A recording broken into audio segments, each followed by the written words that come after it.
തെന്മല ശ്രീ മഹാഗണപതി ക്ഷേത്രത്തിലെ സപ്താഹത്തോടനുബന്ധിച്ച് നടന്ന ശനീശ്വര പൂജയിൽ ആയിരങ്ങൾ പങ്കെടുത്തു. ശനിയാഴ്ച വൈകിട്ട് ക്ഷേത്രാങ്കണത്തിൽ വെച്ചായിരുന്നു ചടങ്ങുകൾ. ഏപ്രിൽ 21-നാണ് സപ്താഹം ആരംഭിച്ചത്.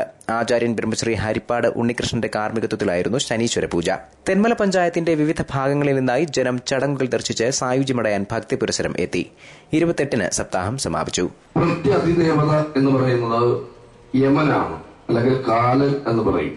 വലത് ഭാഗത്തായിട്ട് സമർപ്പിക്കുക. നാളികേരം മുറിക്കാനൊന്നും വീഴാതെ പ്ലേറ്റിനകത്ത് വലത് ഭാഗത്തായിട്ട്. നമ്മളിപ്പോൾ ഈ പൂജ ചെയ്യാൻ പോകുന്നത് നവഗ്രഹങ്ങളിലെ 7ാമത്തെ ഗ്രഹമായ